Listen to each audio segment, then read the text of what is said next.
Hi friends, welcome to cinema dreams entertainment channel. ఈ వీడియోలో Salaar cinema కథని ఒక ఐడియా స్టేజ్ నుంచి ఒక సోల్ వచ్చే స్టోరీ వరకు మనం ఎలా డెవలప్ చేస్తాం అంటే స్టోరీ ఐడియా దాన్ని ఒక్కొక్క పాయింట్ ని డెవలప్ చేస్తూ స్టోరీని డెవలప్ చేయడం. ఈ విషయాన్ని మనం ఈ వీడియోలో మనం తెలుసుకుందాం. ఈ వీడియో కొంచెం లెంత్ ఎక్కువ ఉంటుంది, చూడండి.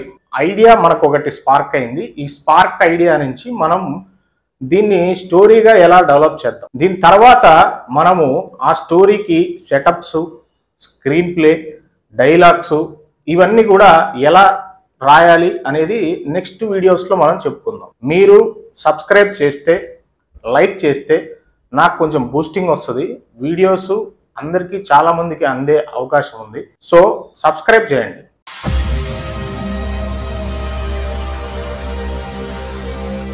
ప్రభాస్ కి మనకు ఒక స్టోరీ రాయాలా, నా దగ్గర ఒక ఐడియా ఉంది. ఏంటంటే ఇది ఒక ప్రాణమిత్రుల కథ. ఫ్రెండ్ కష్టంలో ఉంటే ప్రాణాలకు తెగించి ప్రభాస్ కాపాడుతాడు, అంటే హీరో కాపాడే స్టోరీ. నాకు ఒక ఐడియా స్పార్క్ అయింది, ఈ స్టోరీ తీద్దాము అని చెప్పి. ఫ్రెండ్ కష్టంలో ఉంటే ప్రాణానికి తెగించి కాపాడుతాడు. ఫ్రెండ్ ఎవరు? Question mark. అంటే ఈ ఫ్రెండ్ ఎవరైతే బాగుంటుంది, ఆ ఫ్రెండ్కు వచ్చిన కష్టం ఏంటి, అంటే మన హీరో కాపాడడానికి ఆ ఫ్రెండ్కి వచ్చినంత పెద్ద కష్టం ఏంటి. ఫస్ట్ మనకు ఫ్రెండ్ ఎవరు అనే క్వశ్చన్ మార్క్కి మనకు ఆన్సర్ కావాలన్నప్పుడు మనము pan India big star mass action hero Prabhas. కాబట్టి మనం ఈ ప్రభాస్ గారికి స్టోరీ రాయాలనుకున్నప్పుడు ఆ రేంజ్ స్పాన్ ఉండాలి. సో మనకు ఆ ఫ్రెండ్కి ఎంత పెద్ద కష్టం వస్తే అంత పెద్ద కష్టాన్ని హీరో ఎదిరించినప్పుడే ప్రభాస్ రేంజ్ స్టోరీ అవుతుంది. ఒక బిగ్ బడ్జెట్లో మనం ప్లాన్ చేయొచ్చు. ఓకే, ఆ రకంగా ఇప్పుడు ఆ కష్టం కూడా చాలా పెద్దదై ఉండాలి. ప్రభాస్ అంటే ఫ్రెండ్ ఎవరు, హీరో ఫ్రెండ్ ఎవరు. ఇప్పుడు అంత పెద్ద కష్టం రావాలంటే ఏం ఉండాలి అంటే ఒక పెద్ద స్థాయి వ్యక్తి అయితే పెద్ద పెద్ద కష్టాలు వస్తాయి. ఒక నార్మల్ పర్సన్కి అంత పెద్ద కష్టాలు రావు, అంటే వచ్చినా కూడా సామాన్యమైన చిన్న చిన్న కష్టాలు ఇట్లాంటివి వస్తాయి. సో ఫ్రెండ్ సీఎం, లేదా ఒక ఫ్రెండ్ మాఫియా డాన్, లేదనుకో ఒక పెద్ద రాజు. రకరకాల క్వశ్చన్లు వేసుకున్నప్పుడు మనకు యాక్షన్ సీన్స్ బాగా ఎలివేట్ చేయాలంటే మనకు మనకు ఒక మాఫియా బ్యాక్ డ్రాప్ లో అయితే కొంచెం మనము ఎక్కువ స్పాన్ యాక్షన్ ఇవన్నీ కూడా చూపించడానికి స్కోప్ ఉంటుంది. దెన్ అప్పుడు మనం ఏం చేస్తాం, మాఫియా బ్యాక్ డ్రాప్ లో స్టోరీ అనేది రాయడానికి ట్రై చేద్దాం.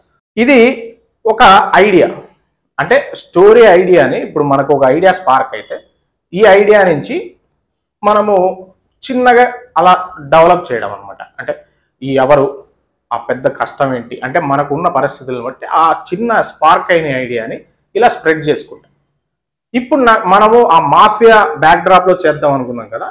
ఇప్పుడు ఆ మాఫియా బ్యాక్ డ్రాప్కి మనము ఒక వరల్డ్ని క్రియేట్ చేద్దాం. అంటే ఇది సినిమాటిక్ వరల్డ్ అంటారు అనమాట. ఆ సినిమాటిక్ వరల్డ్ అనేది క్రియేట్ చేద్దాం. మాఫియా అంటే రెగ్యులర్ పాయింట్, రెగ్యులర్గా కాకోకుండా ఇప్పుడు మనకు పెద్ద స్కేల్లో చేయాలనుకున్నాం, భారీ బడ్జెట్లో చేయాలనుకున్నాం.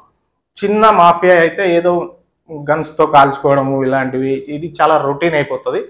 మరి కొత్తగా ఏం చేస్తే బాగుంటుంది అని నాకు ఒక థాట్ వచ్చినప్పుడు నేనేం చేస్తాను, మాఫియా అంటే ఒక చిన్న చిన్నది కాకుండా ఒక పెద్ద మాఫియా మహాసామ్రాజ్యమే ఉంటే, రాజుల్ని ప్లస్ మాఫియాని మిక్స్ చేసి ఒక పెద్ద మహాసామ్రాజ్యం, మాఫియా మహాసామ్రాజ్యం ఉంటే ఎలా ఉంటుంది. ఇది కొంచెం స్కేల్ పెద్దగా ఉంటుంది, హీరోకి బాగుంటుంది. సో ఈ వరల్డ్ని డెవలప్ చేయాలి. ఈ వరల్డ్ని డెవలప్ చేసే ప్రాసెస్లో మనకు ఒక క్వశ్చన్ వేసుకుంటే దీని బ్యాక్ స్టోరీ, అంటే ఇది ఎలా పుట్టింది, ఎక్కడి నుంచి వచ్చింది. ఒక పూర్వపు రోజుల్లో దొంగలు దొంగతనాలు చేసి వాళ్ళు దోచుకున్న సొమ్ముని దాచుకోవడానికి ఒక స్థావరాలు ఏర్పాటు చేస్తారు. ఈ దొంగలు ఉన్న ఊరు పెరిగి పెరిగి పెరిగి ఒక పెద్ద సిటీగా మారిపోయింది అనమాట. ఆ చుట్టుపక్కల ఉండే దొంగలందరూ వాళ్ళ పిల్లలు వాళ్ళు వీళ్ళు అందరూ పెరిగిపోయారు. ఇప్పుడు అది మహా సామ్రాజ్యము. అంటే సామ్రాజ్యము అనగానే మనకు రాజులు ఉంటారు. ఇప్పుడు అంత పెద్ద సామ్రాజ్యానికి అంటే దొంగలు ఎంత పెద్ద సంపద ఉంటుంది, అట్లాంటి దానికి ఎవరు రాజులు అంటే అక్కడ ముందు పూర్వపు రోజుల్లో దొంగతనాలు ఎవరు చేసేవాళ్ళు అంటే కొన్ని తెగల వాళ్ళు చేసేవాళ్ళు దొంగతనాలు, దోచుకోవడము ఇట్లాంటివి. అట్లా ఆ తెగలు, కొన్ని తెగలు కలిపి అక్కడ అంటే ఆ సిటీని, ఆ ఊరిని ఏర్పాటు చేసుకున్నారు కాబట్టి ఆ తెగల వాళ్ళే ఉంటారు, వీళ్ళు రాజులు. ఆ తెగల వాళ్ళే పరిపాలించాలి, అంటే వాళ్ళే అధికారాన్ని పంచుకోవడానికి ఒక అవకాశం. సో ఇట్లా మనము ఒక వరల్డ్ బిల్డింగ్ చేసుకున్నాం. ఈ డెవలప్మెంట్ ప్రాసెస్ లో ఎప్పుడు క్వశ్చన్ వేసుకుంటేనే మనకు స్టోరీ అనేది డెవలప్ అవుతుంది. ఈ బ్యాక్ స్టోరీ రాసేటప్పుడు ఈ మహా సామ్రాజ్యం ఎక్కడ పుట్టింది, అసలు ఎలా పుట్టింది, ఎందుకు పుట్టింది, ఎవరు స్థాపించారు. సో ఇప్పుడు మనము ఒక వరల్డ్ని క్రియేట్ చేసాం. ఆ కథని ఇప్పుడు దానికి మాఫియా బ్యాక్డ్రాప్ లో చేద్దాం అనుకొని ఆ మాఫియా వరల్డ్ అనేది ఎలా ఉండాలని చెప్పేసి ఒక వరల్డ్ బిల్డింగ్ చేసుకున్నాం మనం. ఇప్పుడు నెక్స్ట్ మనము ఏదైతే మనము ఈ వరల్డ్ క్రియేట్ చేసుకున్నామో దీనికి కొంచెం కథని యాడ్ చేస్తే, మామూలుగా మాఫియా సామ్రాజ్యానికి రాజు ఉంటాడు కదా, సింహాసనం ఉంటుంది. ఒకరికొకరు యుద్ధాలు జరుగుతాయి ఆ సింహాసనం కోసం. అది ఎవరి మధ్యలో జరుగుతాయి? ఆ తెగల మధ్యనే జరగాల యుద్ధం. ఒక సింహాసనం కోసం ఒక తెగకు చెందిన వ్యక్తి ఇంకో తెగని మొత్తం అంతం చేసేసాడు అనుకుందాం. దీనికి మనము ఈ మాఫియా వరల్డ్ కి ఇదంతా కథని యాడ్ చేస్తున్నాం. అంటే మామూలుగా లాజిక్ గా ఇవన్నీ కూడా లాజికల్ పాయింట్స్ అనమాట. ఒక మాఫియా కింగ్డమ్ ఉన్నప్పుడు ఒక రాజు ఉన్నాడు. ఆ రాజు ప్లేస్ కోసం చాలా మంది కొట్టుకుంటారు, ఆ సింహాసనం కోసం. అది ఎవరు కొట్టుకుంటారు? ఆబ్వియస్ గా వాళ్ళే కొట్టుకుంటారు. ఇప్పుడు తెగలు 2, 3 ఉన్నాయనుకోండి, ఇంకో తెగ వాళ్ళు మేము రాజు కావాలని అలా కొట్టుకునే క్రమంలో ఒక వ్యక్తి ఒక తెగని సమూలంగా నాశనం చేసేస్తాడు. ఎవరైనా కాస్తో కూస్తో మిగిలి ఉంటే జరిగిన అన్యాయానికి వీళ్ళు మళ్ళీ తిరగబడి యుద్ధం చేయాలి, గెలవాలి, సింహాసనం మీద కూర్చోవాలి. దీనికి మనము ఒక కథా పాయింట్ని యాడ్ చేసాం. ఇప్పుడు మనకేంటి, మన పాయింట్ ఫ్రెండ్ కష్టంలో ఉంటే వచ్చి హీరో కాపాడాలి. అది ఎక్కడ మాఫియా బ్యాక్డ్రాప్ లో ఉండాలి. తర్వాత ఆ మాఫియా వరల్డ్ని క్రియేట్ చేసాం. ఆ మాఫియా వరల్డ్కి మనం ఒక కథని యాడ్ చేసాం. ఇలా ప్రాసెస్ స్టెప్ బై స్టెప్. ఇప్పుడు మన ఐడియా ఏంటి? పాయింట్ మనకు స్పార్క్ అయిన ఐడియా ఫ్రెండ్కి వచ్చే కష్టము ఇదంతా. ఇప్పుడు మన ఐడియాని ఈ స్టోరీలోకి ఇంక్లూడ్ చేస్తే, ఫ్రెండ్ ఆ కింగ్డమ్లో, వీళ్ళిద్దరూ ఆ కింగ్డమ్లో ఉంటారు. ఎవరు? ఇది ఎంత పెద్ద సామ్రాజ్యంలో ఈ క్యారెక్టర్లు ఉన్నారు, వీళ్ళు ఉన్నారు. ఎవరు? హీరో ఫ్రెండ్ ఉన్నారు. ఈ ఫ్రెండ్ ఎవరు అనుకుందాం? ఆ రాజు ఈ ఫ్రెండే అనుకుందాం. లాజిక్ గా ఆలోచిస్తే ఆ ఫ్రెండ్ ఈ రాజు అనుకుందాం. ఆ రాజు అయినప్పుడు లాజిక్ గా ఆలోచిస్తే ఎప్పుడు రాజు అంత పెద్ద మాఫియా అంటేనే పవర్ఫుల్ గా ఉంటుంది. మాఫియా కింగ్డమ్ అంటే ఆ కింగ్డమ్ కి సంబంధించిన రాజు పవర్ఫుల్ గా ఉంటాడు. మళ్ళీ ఫ్రెండ్ ని హెల్ప్ అడగడు. ఎవరు అడుగుతారు? కొంచెం బలహీనంగా ఉండే వాళ్ళే అడుగుతారు. రాజు కొడుకు అయితే ఈ ఫ్రెండ్ అనేవాడు, రాజు కొడుకు బలహీనంగా ఉండడు, క్యారెక్టర్ కూడా అంత పండదు.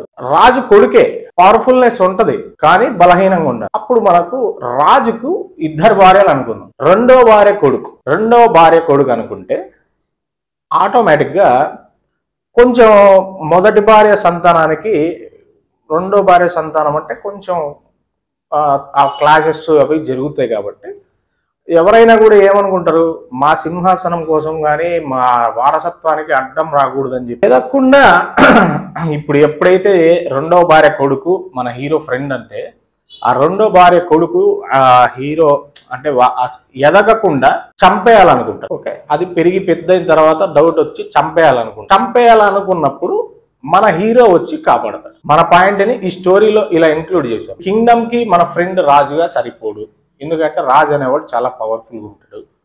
పవర్ఫుల్గా ఉన్న వ్యక్తి సహాయం అడగడు. దెన్ మళ్ళీ ఒకసారి రాజు కొడుకు అయితే ఇలా దీన్ని పాయింట్ బై పాయింట్ మనము స్టోరీలో ఈ వరల్డ్ లో మన పాయింట్ని ఇంక్లూడ్ చేస్తాం. హీరో ఫ్రెండ్ క్యారెక్టర్కి కొంచెం సానుభూతి వచ్చింది. ఈ పెద్ద మాఫియా సామ్రాజ్యంలో ఆర్మీ కలిగిన వాళ్ళతో యుద్ధం చేసి హీరో గెలిచి సింహాసనం ఇయ్యాల. ఇంత పెద్ద స్కేలు అంత పెరిగింది. మనం దీన్ని కరెక్ట్ గా ఎగ్జిక్యూట్ చేస్తే మంచి స్టోరీ రాయొచ్చు. ఇప్పుడు మనము దీన్ని ఒక కథగా రాస్తే ఎలా ఉంటుంది చూడండి.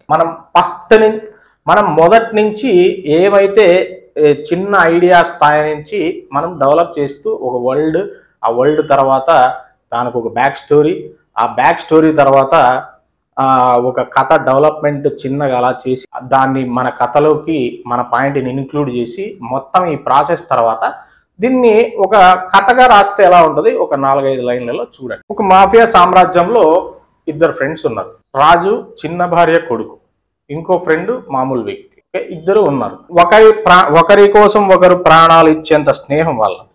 మిత్రుడు రాజుకి చిన్న కొడుకు అవడంతో, చిన్న భార్య కొడుకు అవడంతో పెద్ద భార్య కొడుకు చిన్నతనం నుంచే తన వారసత్వానికి అడ్డు రాకుండా దూరం పెడుతూ ఉంటాడు. మహారాజు తన సింహాసనం కోసం పోటీ వస్తారేమో అని చెప్పేసి ఒక తెగ మొత్తాన్ని చంపేస్తారు. పిల్లలు పెరిగి పెద్దయ్యాక తన సింహాసనం వారసత్వానికి అడ్డొస్తాడేమో అని హీరో ఫ్రెండ్ ని పెద్ద భార్య కొడుకు చంపేయాలనుకుంటాడు. మనం ఈ స్టోరీ, ఈ పేపర్స్ అన్ని ఒకసారి ఈ కథలో ఉన్నాయా లేవో మనం డెవలప్ చేసిన పాయింట్స్ అన్ని చూసుకోండి. ఒక కథగా రాస్తే ఇలా వస్తుంది.